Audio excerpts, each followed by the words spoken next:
여호와께 감사하라. 그는 선하시며 그 인자하심이 영원함이로다. 여호와의 인자하심과 인생에게 행하신 기적으로 말미암아 그를 찬송할지로다. 아멘.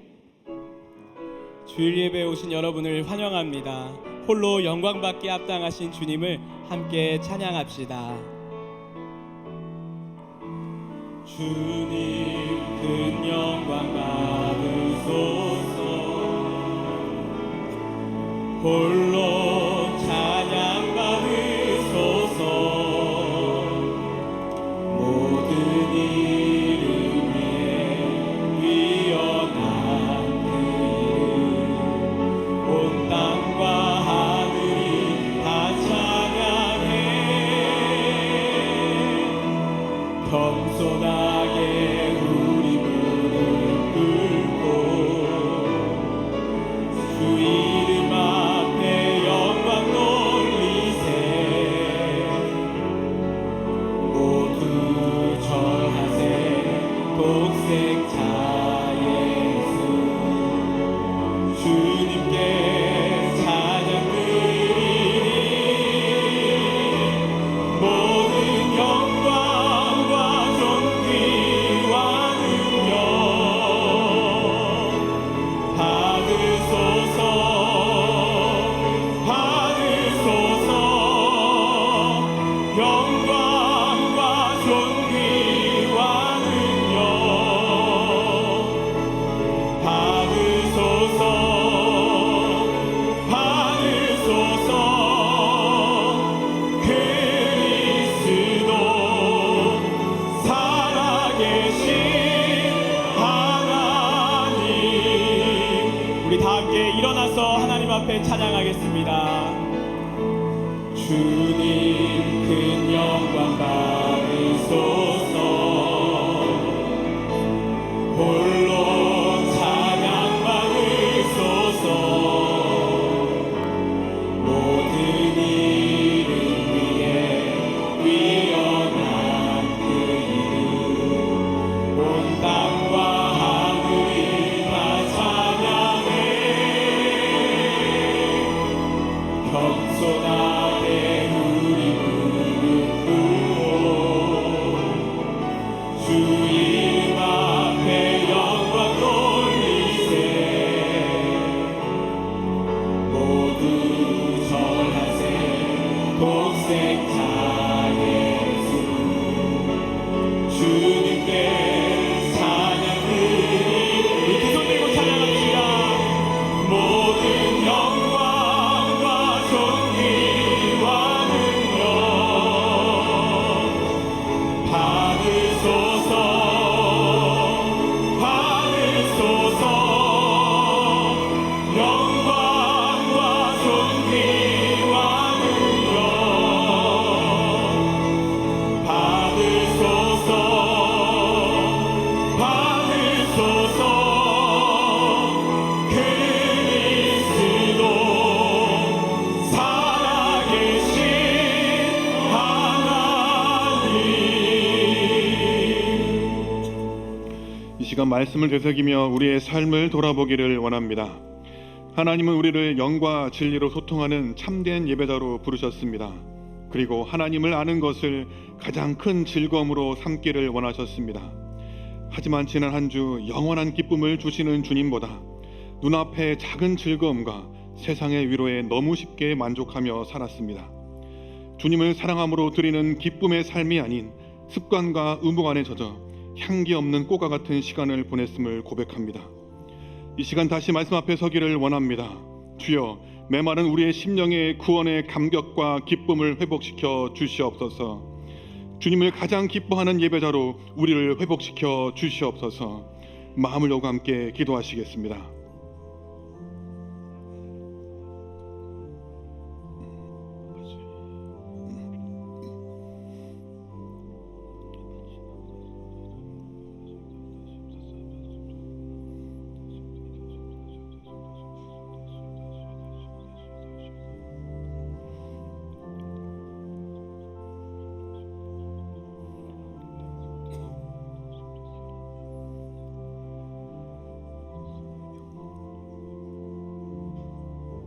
이 모든 말씀 우리의 주인 되신 예수님의 이름으로 기도드립니다. 아멘. 전능하사 천지를 만드신 하나님 아버지를 내가 믿사오며 그 외아들 우리 주 예수 그리스도를 믿사오니 이는 성령으로 잉태하사 동정녀 마리아에게 나시고 본디오 빌라도에게 고난을 받으사 십자가에 못 박혀 죽으시고 장사한 지 사흘 만에 죽은 자 가운데서 다시 살아나시며 하늘에 오르사 전능하신 하나님 우편에 앉아 계시다가 저리로서 산자와 죽은 자를 심판하러 오시리라. 성령을 믿사오며 거룩한 공예와 성도가 서로 교통하는 것과 죄를 사하여 주시는 것과 몸이 다시 사는 것과 영원히 사는 것을 믿사옵나이다. 아멘. 내 백성아 들을지어다. 내가 말하리라. 이스라엘아 내가 내게 증언하리라. 나는 하나님 곧 내 하나님이로다. 나는 내 재물 때문에 너를 책망하지는 아니하리니 내 번제가 항상 내 앞에 있음이로다.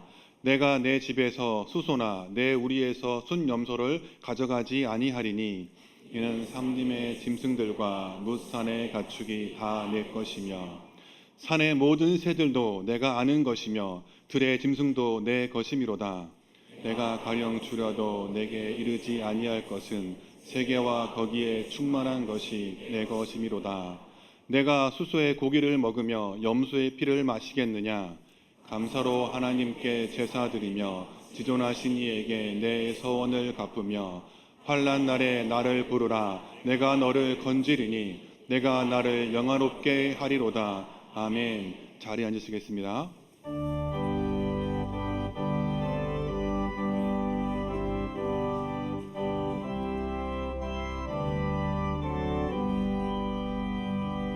주 안에 있는 나에게 단 근심이 있으랴. 십자가 밑에 나아가 내 짐을 풀었네. 주님을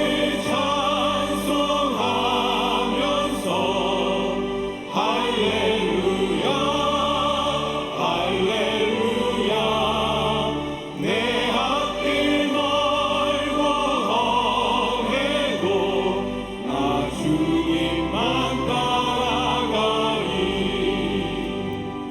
그 두려움이 변하여 내 길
사랑과 은혜가 풍성하신 하나님 아버지, 이 시간 주님의 사랑하는 자녀들이 영과 진리로 드리는 거룩한 예배를 기뻐 받아 주시옵소서. 기쁨을 잃어버리고 종교적 의무감으로 예배드렸던 잘못을 회개하오니 용서하여 주시고 예배의 기쁨을 충만히 누리는 시간 되게 하옵소서. 작년 한 해 우리 교회에 복을 내려주셔서 감사드립니다. 신년 기도 폭풍 집회를 통해서 올해도 하나님 나라를 소망하며 아무도 혼자 울지 않는 교회가 되게 하시고 우리가 속한 곳에서 하늘의 계자씨가 되어 하나님의 나라를 확장하게 하옵소서. 우리 교회만 잘 되는 것이 아니라 우리의 시선을 어려운 이웃과 교회를 향하게 하시고 함께 성장케 하옵소서. 이기복 목사님에게 지혜와 용기를 더하셔서 생명사역 정신으로 잘 준비해서 건강한 교회를 개척해 하옵소서. 또한 상담센터를 계속해 하시니 감사드립니다. 상처와 아픔에 묶여있는 이들이 상담센터를 통해서 하나님의 치유와 온전한 회복을 경험케 하옵소서. 이번 겨울에 실시하는 많은 단기 선교팀 위에 함께 하시고 하나님의 마음을 품고 열방으로 나가는 이들에게 복을 내리시고 하나님의 영광이 드러나게 하옵소서. 이 나라의 정치 지도자들이 백성의 고통은 외면한 채 당락에 함몰되어서 백성을 너무 힘들게 하고 있습니다. 나라와 백성을 사랑하는 정치 지도자들이 되게 하옵소서. 차별금지법과 같은 악법을 지속적으로 발휘하고 있는 가운데 이제는 살인이나 마찬가지인 만삭 낙태법 제정도 추진하고 있다고 합니다. 이러한 잘못된 시도를 강권적으로 막아 주시옵소서. 교계 지도자들도 권력과 돈과 자식 앞에 무참히 무너지는 것을 보고 비통함을 금할 길이 없습니다. 교회가 이 시대에 빛과 소금의 역할을 잘 감당케 하옵소서. 다음 세대 겨울 캠프 위에 함께하여 주시고 이들이 성경적 가치관으로 성장하여서 이 땅에 위대한 지도자들로 많이 일어나게 하여 주시옵소서. 하나님 아버지, 간절히 기도합니다. 80년 이상 분단된 북한 땅을 이대로 버려두지 마시고 억압과 가난에서 해방시켜 주시옵소서. 현대의학으로 어쩔 수 없는 성도들의 환부에 치유의 광선을 비추어서 깨끗이 낫게 하여 주시옵소서. 담임 목사님과 그 가정을 축복하시고 온 가족이 영육간에 강건케 하옵소서. 이 시간 말씀을 선포하실 때 하나님의 지혜와 능력이 임하게 하시고 선포되는 말씀을 통해서 성도들의 삶이 변화되게 하옵소서. 정성껏 준비한 찬양과 예물을 기쁘게 받아 주시옵소서. 존귀하신 예수 그리스도의 이름으로 간절히 기도합나이다. 아멘.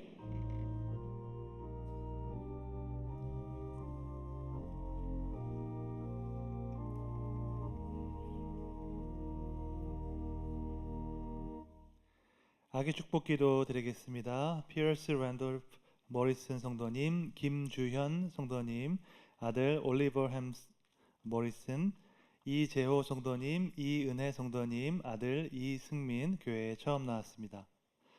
생명의 주권자 되신 하나님, 이렇게 귀하고 아름다운 아들들을 창조하여 주시고 이 땅 가운데로 보내주신 하나님의 은혜에 감사드립니다.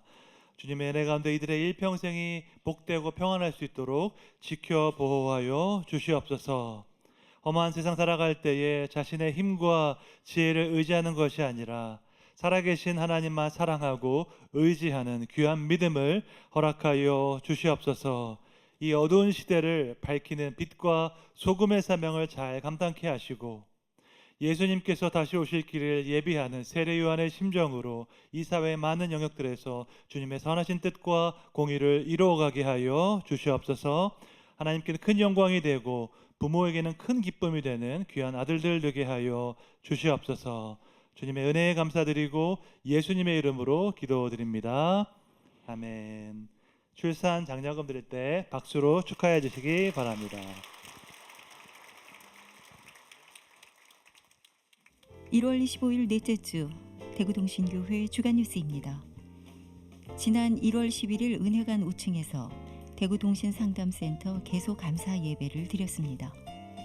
이날 예배에는 당회와 가정상담위원회 위원을 비롯한 50여 명의 성도들이 함께 참석해 예배를 드렸습니다. 문대원 담임 목사는 상한 마음의 치유라는 주제로 말씀을 전하며 과거의 상처와 관계, 아픔에 묶여 있는 이들이 상담센터를 통해 하나님의 치유와 은혜로 온전한 회복을 경험하기를 소망한다고 전했습니다. 동신상담센터가 이웃들과 지역사회에 하나님의 치유와 회복의 도구로 사용될 수 있도록 성도님들의 많은 기도 부탁드립니다. 지난 1월 19일 서울 온누리교회에서 목회자 연합기도회가 진행되었습니다. 7.14 연합기도운동본부의 주관으로 진행된 이번 기도회는 2024년 제4차 로잔대회를 계기로 한국교회의 회복을 위해 목회자가 먼저 기도해야 한다는 공감대 속에서 시작되었습니다.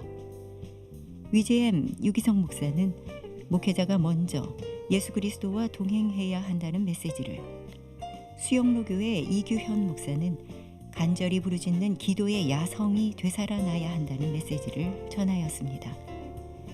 이날 참여한 800여 명의 목회자들은 한국 교회의 회복을 위해 간절히 기도하였습니다.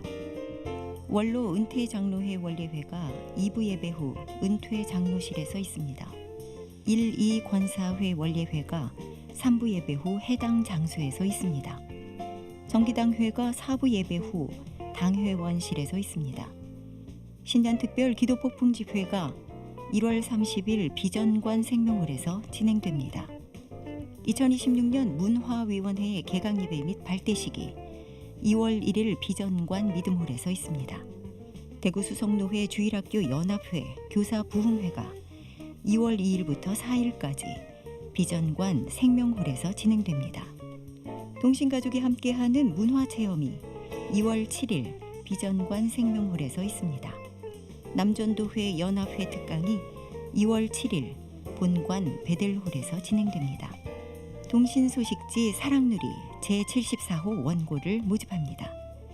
3월 1일까지 아래의 메일로 보내주시기 바랍니다.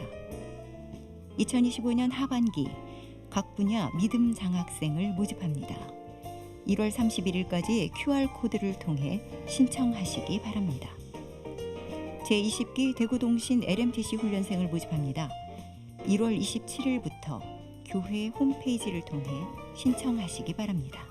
1월 31일 결혼 광고입니다. 안백화 집사의 딸 김도예 양과 윤병재 군의 결혼식이 퀸벨 호텔에서, 청년아postle 양재호 군과 정한솔 양의 결혼식이 엠스타하우스 웨딩 컨벤션에서, 이현우 집사의 아들 이상현 군과 장진실 양의 결혼식이 중앙 컨벤션 센터에서 있습니다. 김종기 집사의 딸 김영 양과 윤성식 군의 결혼을 축하해 주셔서 감사드립니다. 이무형 집사의 모친 장례에 위로해 주심을 감사드립니다. 자세한 사항이나 모집 안내는 주보를 참고해 주시기 바랍니다. 헌금은 우리의 모든 소유가 하나님께로부터 왔음을 인정하는 예배입니다. 그 마음을 담아 봉헌하시겠습니다.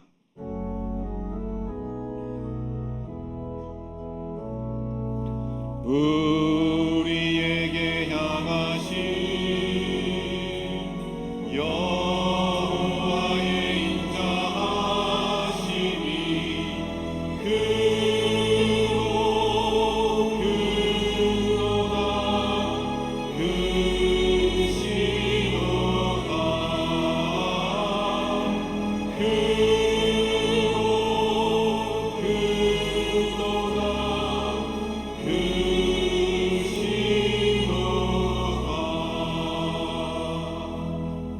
사랑과 은혜가 풍성하신 하나님 아버지, 영과 진리로 예배하는 자리로 우리를 불러주시고 예수 그리스도 안에서 참된 기쁨과 생명을 누리게 하시니 감사합니다.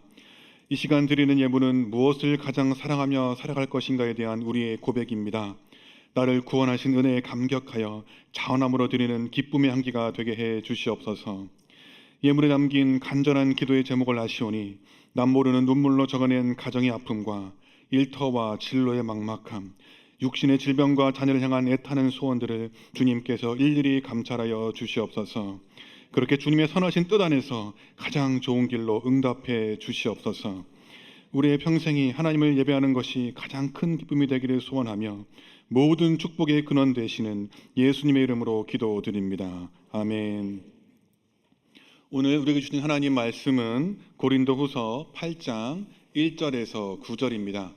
신약 293면에 있는 말씀을 한 절씩 교독하시고 마지막 절을 함께 읽겠습니다. 형제들아, 하나님께서 마게도냐 교회들에게 주신 은혜를 우리가 너희에게 알리노니 환난의 마른 시련 가운데서 그들의 넘치는 기쁨과 극심한 가난이 그들의 풍성한 연보를 넘치도록 하게 하였느니라.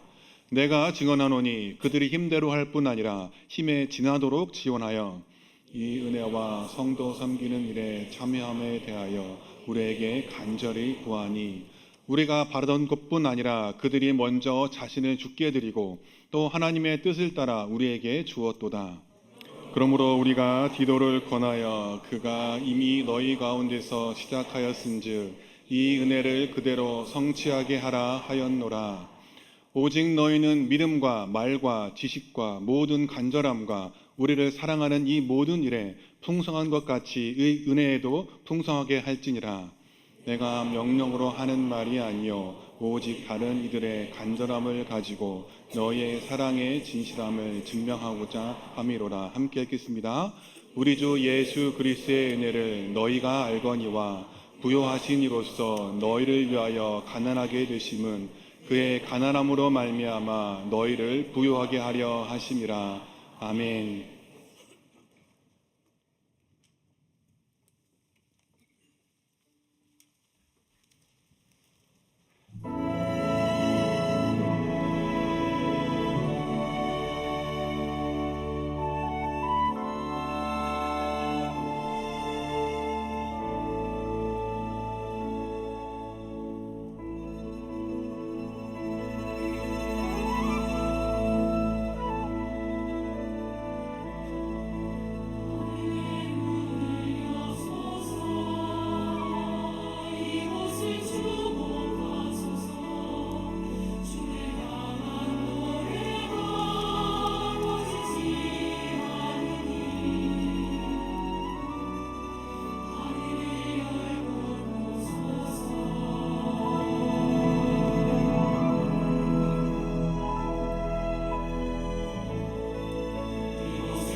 아멘. 하나님께 영광의 목소리를 드립니다. 귀한 찬양 감사드립니다.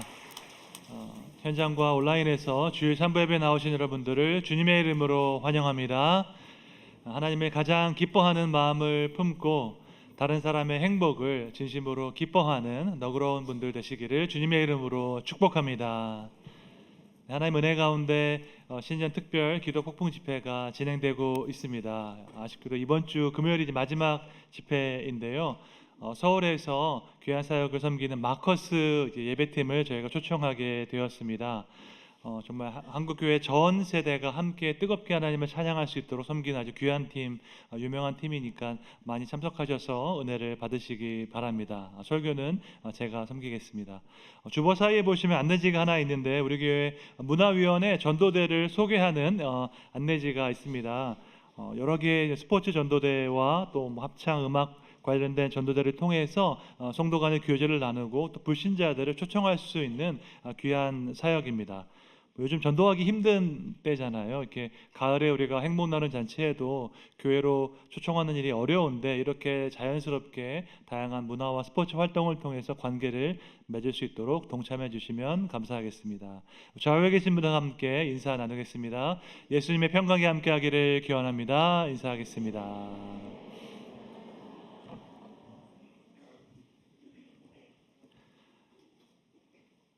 우리가 살아가는 현대 사회는 경쟁적인 사회입니다.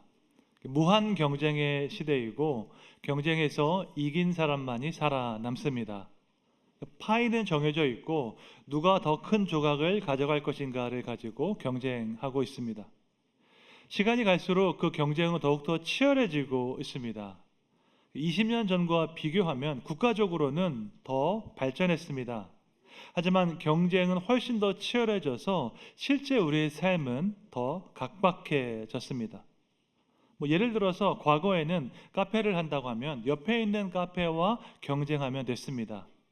하지만 이제는 어마어마한 규모를 가진 프랜차이즈와 경쟁해야 합니다.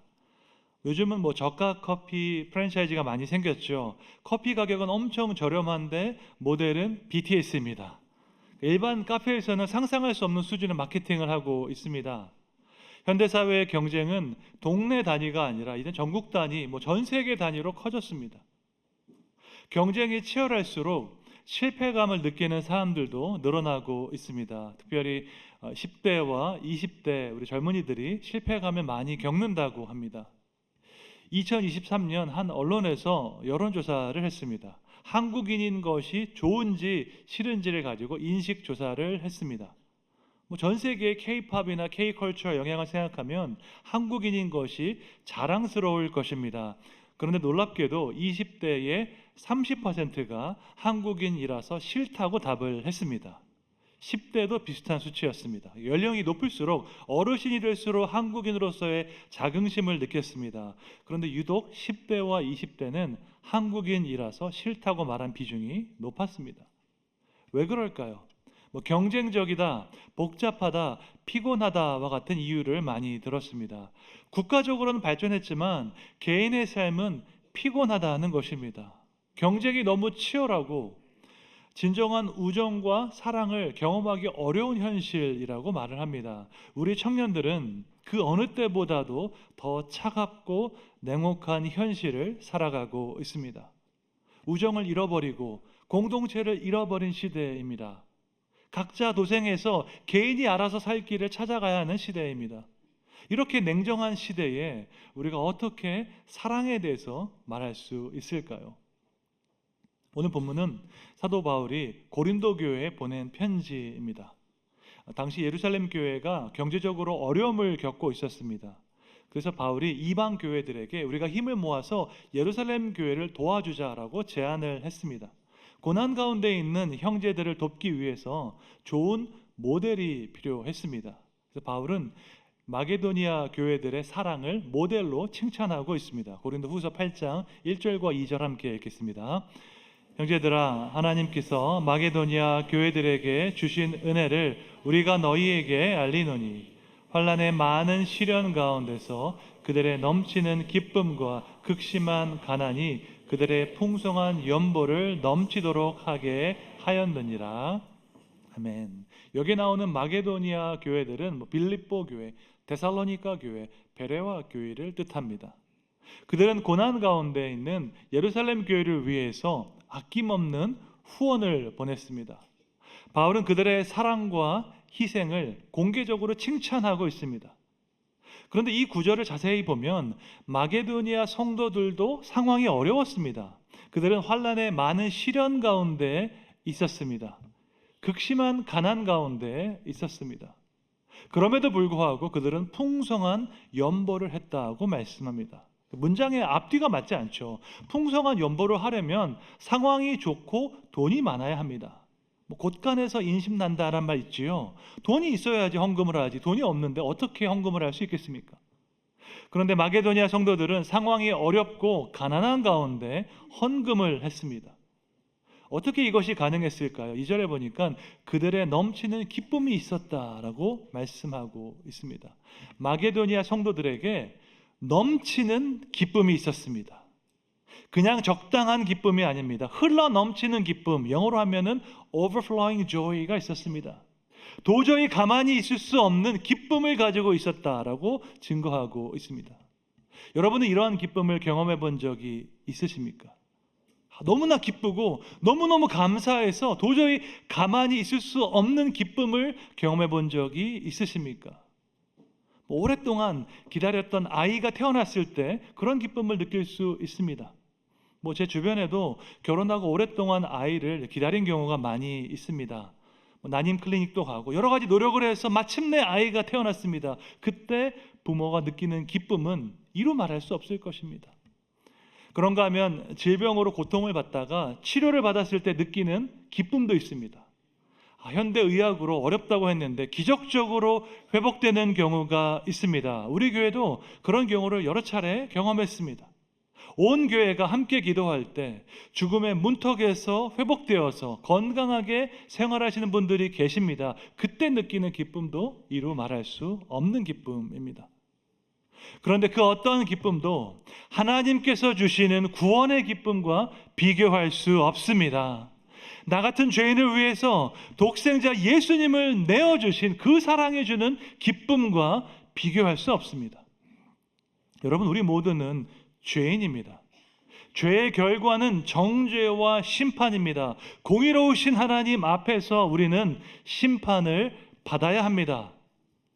그런데 예수님께서 오셔서 우리 대신에 정죄와 심판을 받으셨습니다. 우리를 살리기 위해서 예수님께서 대신 죽으셨습니다.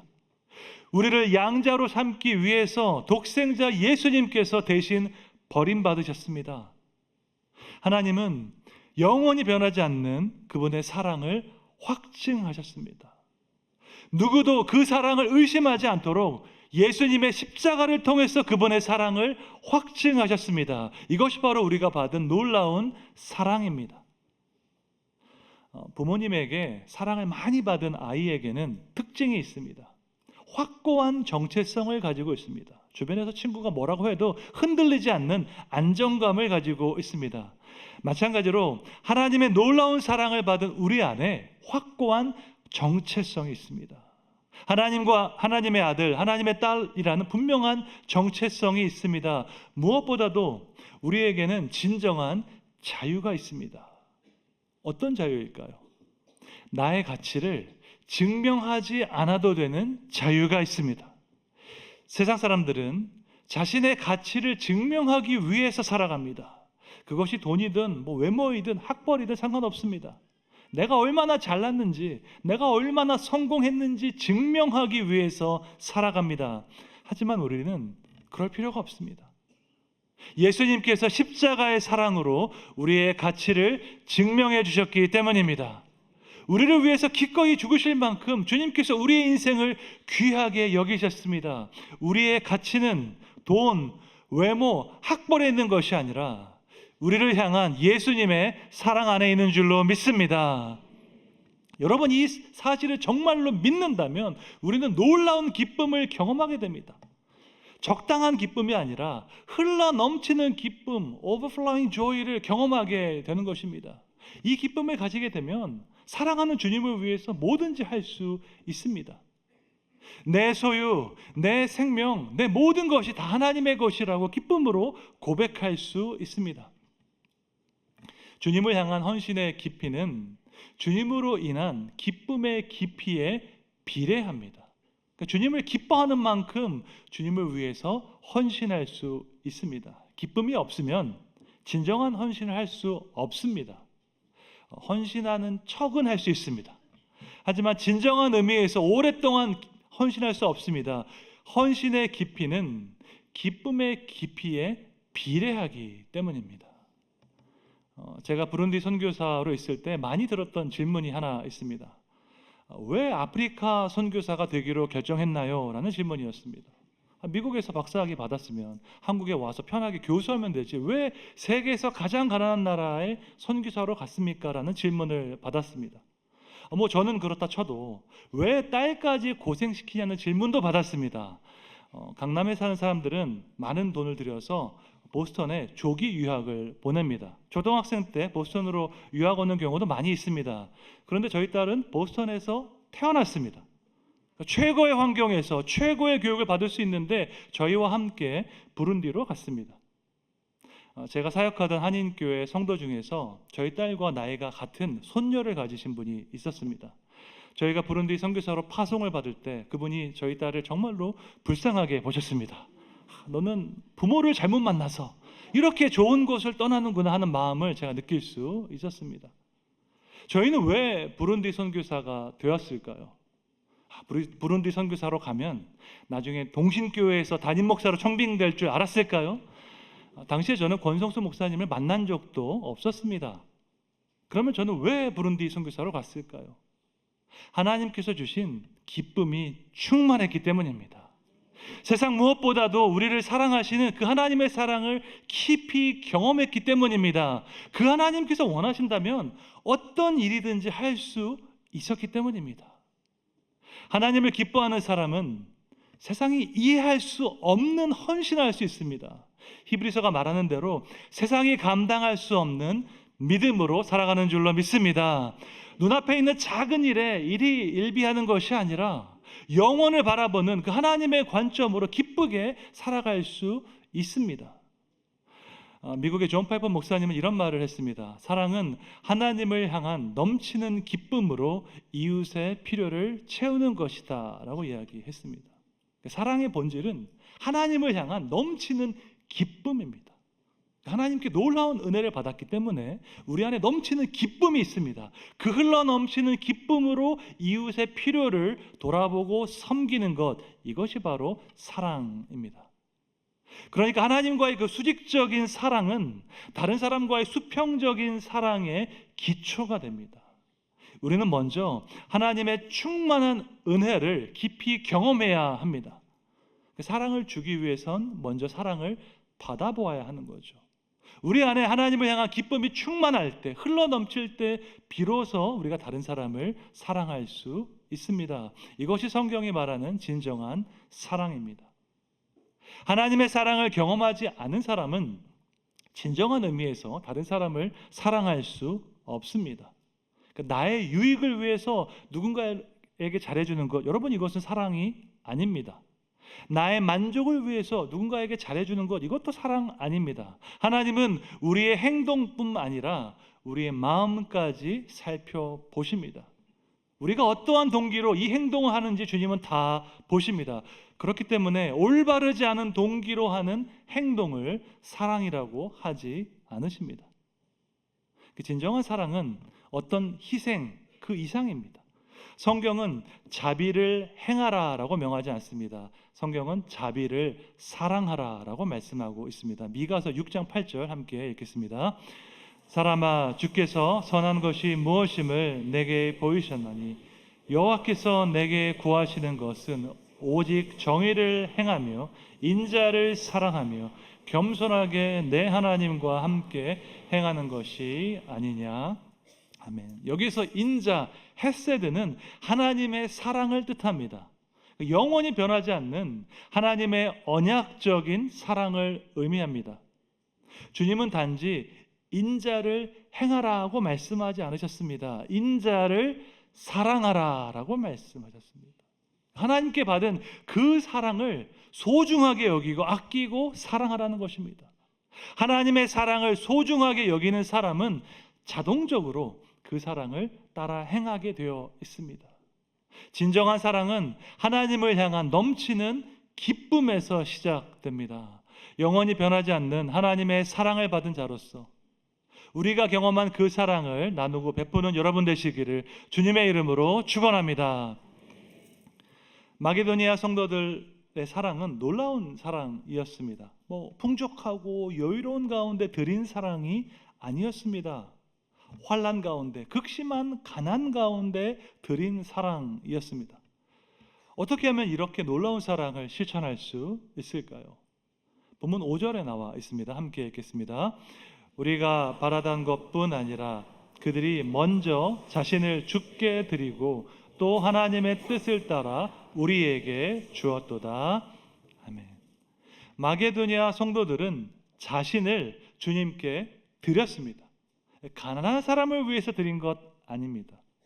예루살렘에 있는 교회를 위해서 드린 것도 아닙니다. 그들을 구원하신 주님께 자신을 드렸습니다. 여러분, 누가 우리에게 진정한 사랑을 주셨습니까? 주님께서 우리에게 사랑을 주셨습니다. 그러면 우리는 누구에게 사랑을 드려야 할까요? 우리를 구원하신 그 주님께 우리의 사랑을 드려야 합니다. 우리가 궁극적으로 섬기는 대상은 하나님 한 분입니다.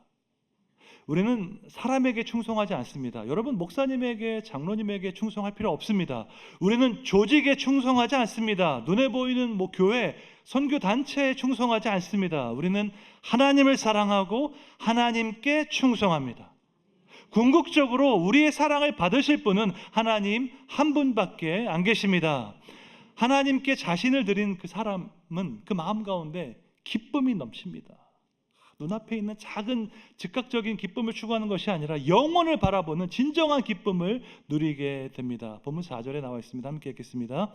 이 은혜와 성도 섬기는 일에 참여함에 대하여 우리에게 간절히 구하니. 한글 성경은 은혜라고 되어 있는데 영어로 보니까 privilege, 특권이라고 되어 있습니다. 성도 섬기는 일에 참여하는 것을 특권으로 여기고 있습니다. 역사를 주관하신 하나님께서 예루살렘에서 어려움을 당한 성도들을 돌보시기 원하십니다.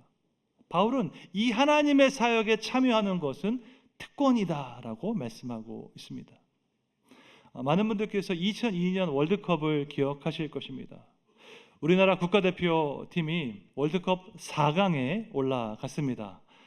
아마도 우리 평생에 다시는 월드컵 4강에 올라갈 일이 없을 것 같습니다. 2002년에 온 국민이 국가대표팀에 열광했습니다. 우리 선수들이 이룬 그 승리에 온 국민이 함께 기뻐했습니다. 우리도 이렇게 기쁜데 그 경기를 직접 뛴 선수들은 얼마나 기뻤을까요? 우리는 그냥 멀리서 관중으로만 기뻐할 뿐인데 실제로 그 역사를 이룬 선수들은 얼마나 기뻤을까요? 하나님의 사역도 마찬가지입니다. 세상에는 아픔과 고통 가운데 있는 사람들이 많이 있습니다. 죄와 사망 가운데 아무런 소망이 없는 자들이 많이 있습니다. 자비로우신 하나님은 이들에게 구원과 사랑을 주기 원하십니다. 마음이 상한 자를 회복하고 절망 가운데 있는 자에게 소망을 주기 원하십니다. 이 놀라운 일을 위해서 우리가 쓰임받을 수 있다면 얼마나 기쁠까요? 멀리서 그냥 관중으로 목도하는 것이 아니라 하나님의 구원의 역사에 우리가 동참할 수 있다면 얼마나 기쁘고 영광스러울까요? 이것이 바로 마게도니아 성도들이 누린 기쁨이었습니다. 그들은 하나님의 놀라운 사랑을 받았습니다. 죄인을 구원하시고 영혼을 살리시는 하나님의 은혜를 체험했습니다. 뿐만 아니라 그 구원의 역사에 직접 참여할 수 있는 기쁨을 누렸습니다.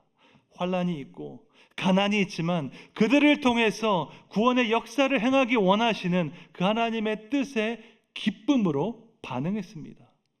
이 일을 위해서 그들은 자신을 주님께 드렸습니다. 주님의 선하신 뜻, 주님의 놀라운 사랑에 자신의 모든 것을 드렸습니다. 이것은 정말로 지혜롭고 아름다운 결정이었습니다. 여러분, 돈과 시간에는 한 가지 특징이 있습니다. 우리가 꼭 기억해야 하는 특징이 하나 있습니다. 돈과 시간에는 소비 기한이 있다는 사실입니다. 그 기한 내에 사용하지 못하면 영영 사용할 수 없습니다. 건강하고 젊을 때 봉사하지 못하는 경우가 있죠. 바쁘니까요. 나중에 시간 되면 그때 봉사하겠다고 이야기합니다. 그 나중이 올까요? 안 올까요? 시간은 너무나 빨리 지나기 때문에 금방 우리가 건강과 힘을 잃게 됩니다. 그때가 되면 봉사하고 싶어도 할 수가 없습니다. 돈도 마찬가지입니다. 40년 전에 여러분 앉아 계신 우리 교회 본관 건축할 때 그때 이야기를 제가 많이 들었습니다. 그때 우리 교회가 작았죠. 희생적으로 헌금하고 헌신하신 분들이 많이 계셨습니다. 여러분, 그분들이 돈이 많아서 그렇게 헌금한 것 아닙니다. 각자 사정이 있고 힘든 가운데 있었지만 하나님의 나라를 위해서 힘에 넘치도록 헌신하셨습니다. 그 결과 동신교회가 아름답게 세워지고 폭발적으로 부흥했습니다. 세계 선교를 위해서 귀하게 헌신하는 교회, 청년들이 몰려드는 교회가 되었습니다. 지금 그분들이 느끼는 기쁨과 보람은 이루 말할 수가 없습니다. 그때 헌신하셨던 원로 장로님들께서 저에게 항상 말씀하십니다. 교회를 위해서 헌신할 수 있어서 얼마나 기뻤는지 모른다고 말씀하십니다. 그로 인해서 자자손손 얼마나 큰 복을 받았는지 간증을 하십니다. 여러분, 돈과 시간에는 소비 기한이 있습니다. 나중에 해야지 하면요, 결국에는 못하게 될 때가 많이 있습니다. 지금 할 수 있을 때 하나님의 나라를 위해서 헌신해야 할 줄로 믿습니다. 주님께 우리 자신을 드린 사람은 하나님의 기쁨을 충만히 누릴 수 있습니다. 나의 이 작은 순종을 통해서 하나님의 그 선하신 뜻이 이루어지는 것을 경험할 수 있습니다. 이러한 경험, 이러한 간증이 쌓여갈 때 그때 우리의 신앙이 성숙해 가는 줄로 믿습니다. 미국의 신학자 조나단 에드워즈는 이렇게 말했습니다. 세상에서 가장 자비롭고 너그러운 사람은 타인을 위해 선을 행하는 데서 자기 행복을 추구하는 사람이다. 그는 타인을 자기 안으로 끌어들일 만큼 자기 마음을 넓힌다. 따라서 타인이 행복할 때 자신도 행복해 한다라고 이야기를 했습니다. 너무 멋진 말이죠. 저는 우리 성도님들이 자비롭고 너그러운 분들이 되시기를 축원합니다. 하나님의 자비하심을 따라서 마음이 넓고 자비로운 사람이 되기를 기도합니다. 에드워즈의 말처럼 가장 자비로운 사람은 타인의 행복을 보면서 기쁨을 느끼는 사람입니다. 타인의 기쁨을 보면서 나도 함께 기뻐하는 사람입니다. 하지만 모든 사람은 이기적인 존재이기 때문에 나 스스로 이 마음을 품을 수가 없습니다.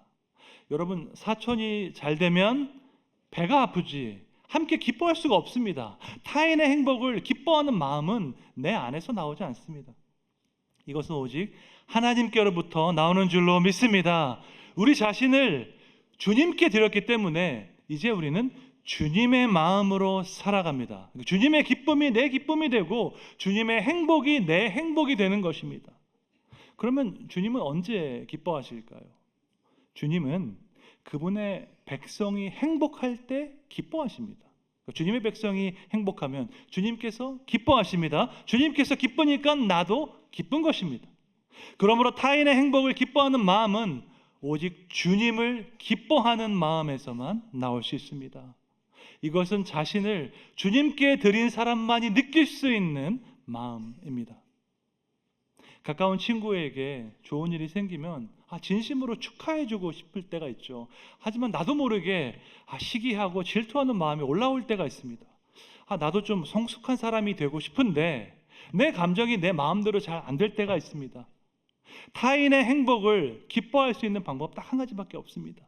그것은 주님께 우리 자신을 드리는 것입니다. 주님께서 기뻐하시는 그 일을 나도 함께 기뻐하는 겁니다.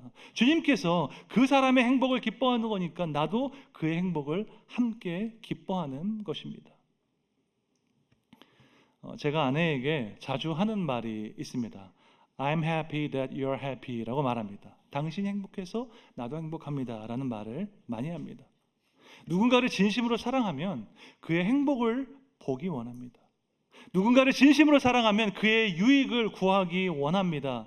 하지만 우리는 이기적인 존재이기 때문에 타인의 행복보다는 나의 행복을 먼저 추구할 때가 있죠. 많은 사람들에게 결혼의 목적은 내가 더 행복해지기 위해서입니다.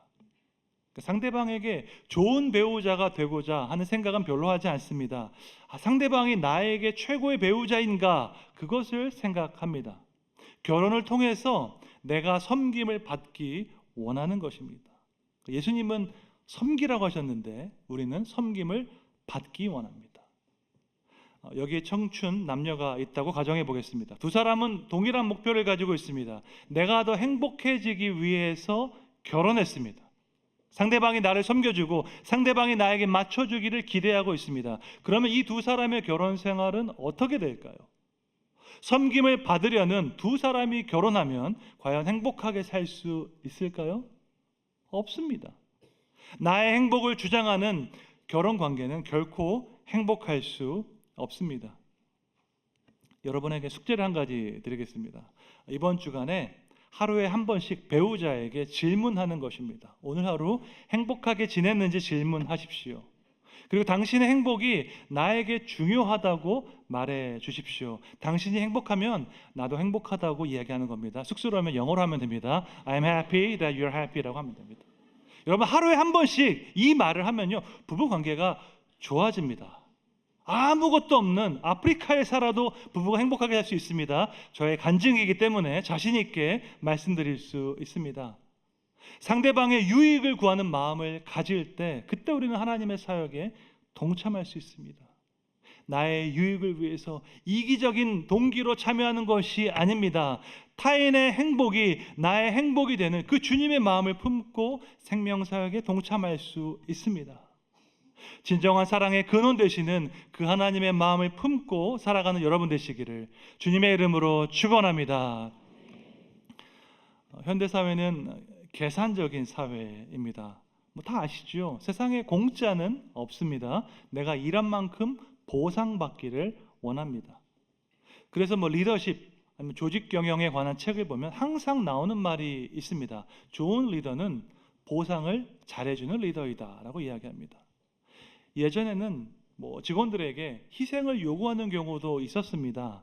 회사가 어려우니까 이번에 좀 초과 근무 수당을 못 주어도 이해해달라고 이야기했습니다. 하지만 요즘은 그렇게 할 수 없습니다. 초과 근무를 했는데 수당을 안 주면 바로 노동부에 신고합니다. 모든 사람은 그 일에 대해서 합당한 보수를 받기 원합니다. 보상을 잘하는 사람이 좋은 리더입니다. 그런데 한 가지 질문이 있습니다. 아무런 보상이 없는데 옳은 일을 할 수 있을까요? 이 사회에 꼭 필요한 일이고 다른 사람의 유익을 위해 귀한 일입니다. 그런데 물질적인 보상은 없습니다. 과연 이 일을 할 수 있는 사람이 얼마나 될까요? 이기적인 동기로는 절대로 이 일을 할 수 없습니다. 나에게 돌아오는 보상이 없는데 그 일을 할 이유가 없습니다. 그러면 어떠한 동기로 우리가 이 일을 할 수 있을까요? 사랑의 행위와 그 보상에 대해서 예수님께서 이렇게 말씀하셨습니다. 누가복음 6장 35절 함께 읽겠습니다. 오직 너희는 원수를 사랑하고 선대하며 아무것도 바라지 말고 구워주라. 그리하면 너희 상이 클 것이요 또 지극히 높으신 이의 아들이 되리니 그는 은혜를 모르는 자와 악한 자에게도 인자하시니라. 아멘. 사랑을 실천할 때 하나님께서 약속하신 보상이 있습니다. 그것은 세상적인 보상이 아니라 하나님께서 주시는 상입니다. 하늘의 상급과 이 땅에서의 평안을 포함하는 포괄적인 개념입니다. 더 나아가서 하나님께서 주시는 진정한 보상이 있습니다. 그것은 지극히 높으신 이의 아들이 되는 것입니다. 여기서 아들이 되는 것은 아들의 모습으로 닮아간다라는 뜻입니다. 사랑을 실천하는 우리에게 주어지는 진정한 보상은 예수님의 모습으로 닮아가는 것입니다. 성경은 우리에게 사랑하라고 명령합니다. 그렇게 하면 우리가 예수님을 닮아가게 될 것이라고 그 보상을 약속합니다. 명령과 보상을 동시에 주고 있습니다. 명령과 보상은 동전의 양면과 같습니다. 사랑하라는 그 말씀에 순종할 때 우리는 사랑의 원형 되시는 예수님을 닮아가게 됩니다. 성경은 사랑의 행위와 그 보상 사이에 유기적인 관계가 있다고 말씀합니다. 여러분, 진정한 보상, 합당한 보상을 바라는 그 일은 잘못된 일이 아닙니다. 영국의 기독교 사상가 C.S. 루이스는 이렇게 말했습니다.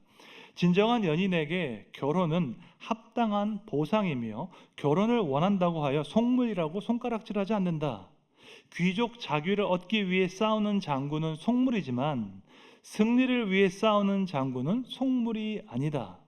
합당한 보상은 어떤 활동에 대한 대가로 주어지는 부산물이 아니라 그 활동 자체의 완성이다라고 이야기했습니다. 멋진 말이죠. 제가 인터넷 커뮤니티에서 이런 글을 본 적이 있습니다. 청년 커플이 5년 동안 교제를 했다고 합니다.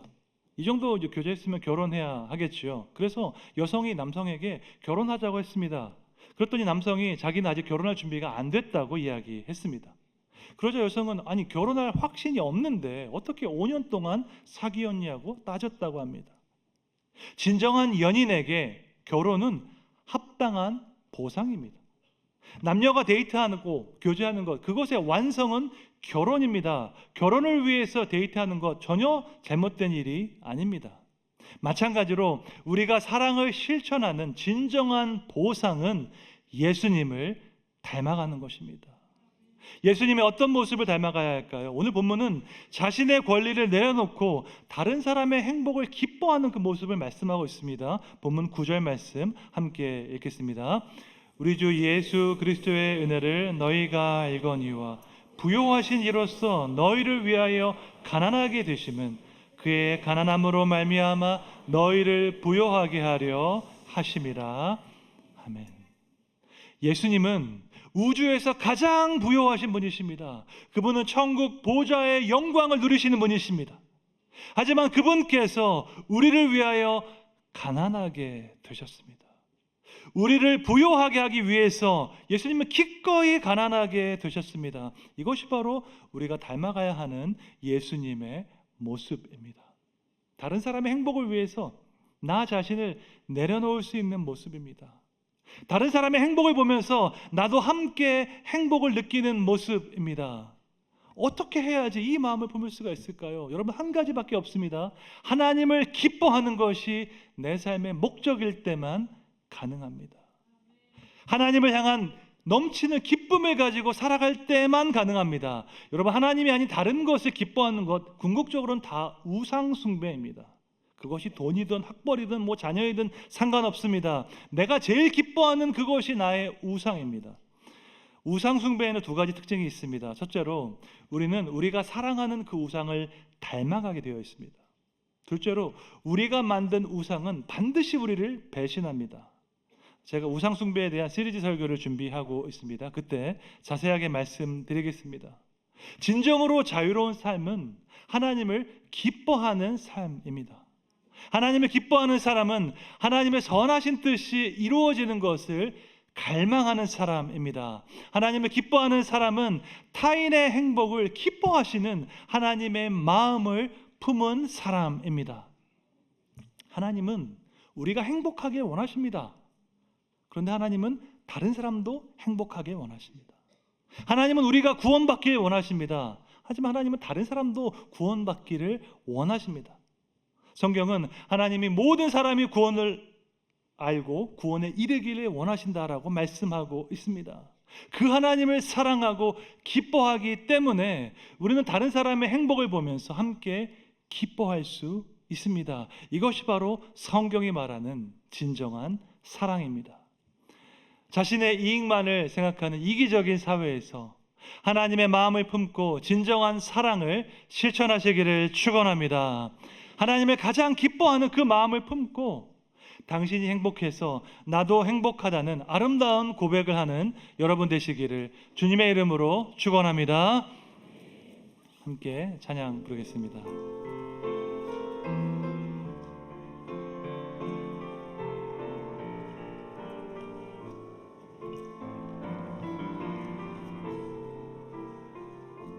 나의 모습, 나의 모습, 나의 소유, 주님 앞에 모두 드립니다.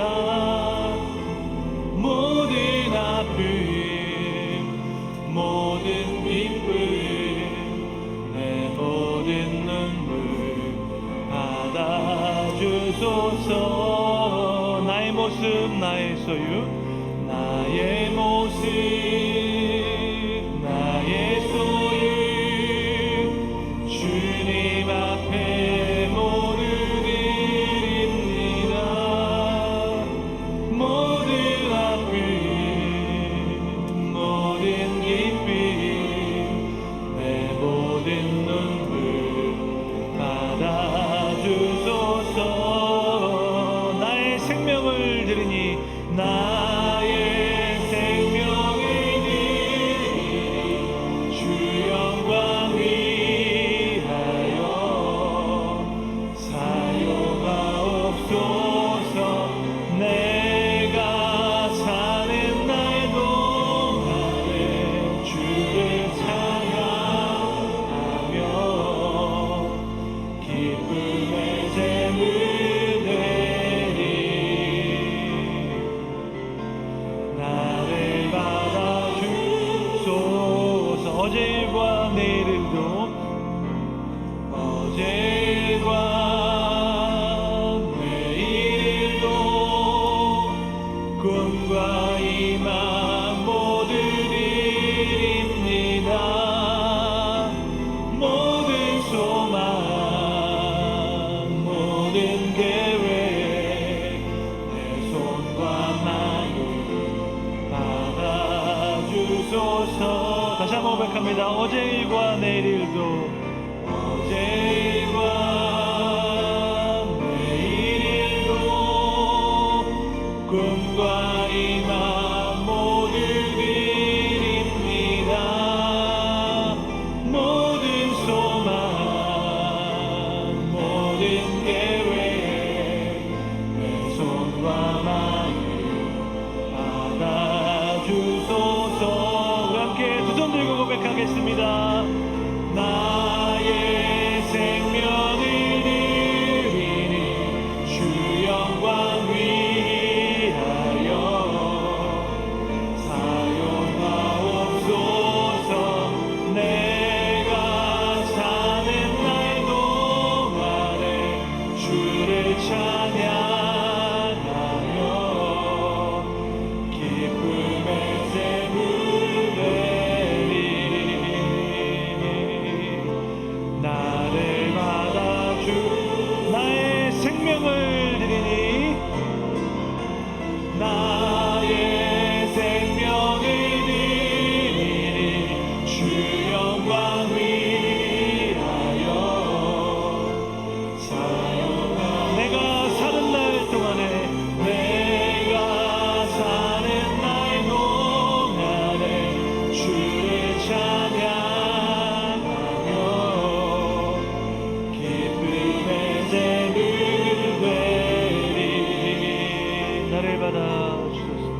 나를 받아주소서.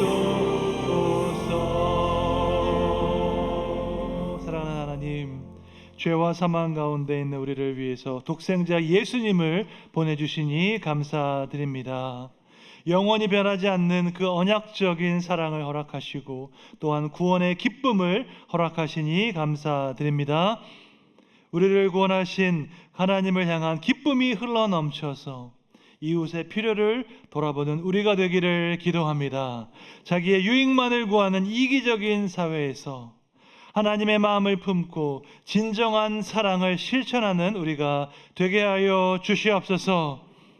세상 무엇보다도 하나님을 가장 기뻐하는 마음을 품고 당신이 행복해서 나도 행복하다는 아름다운 고백을 하는 주의 자녀들 되게 하여 주시옵소서.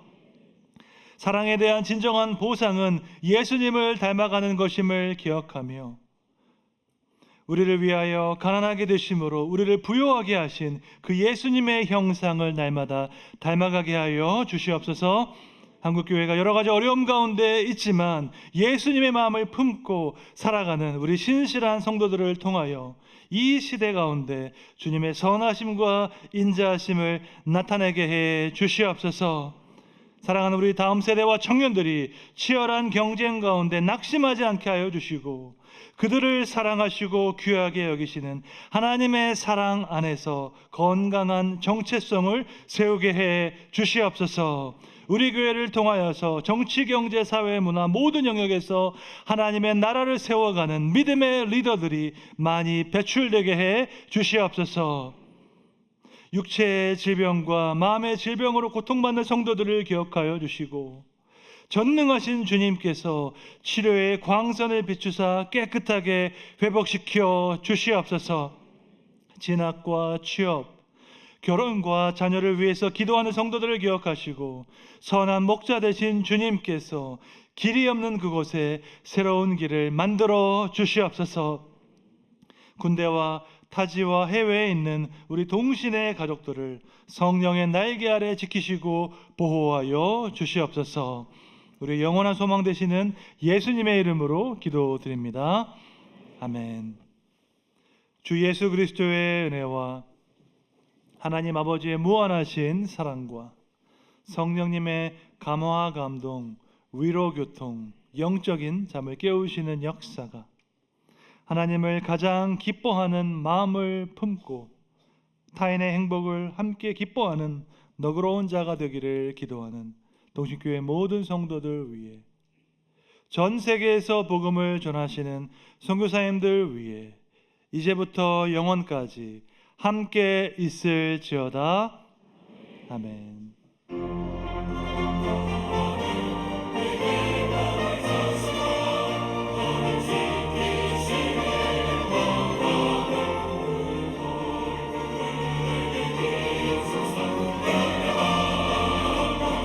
주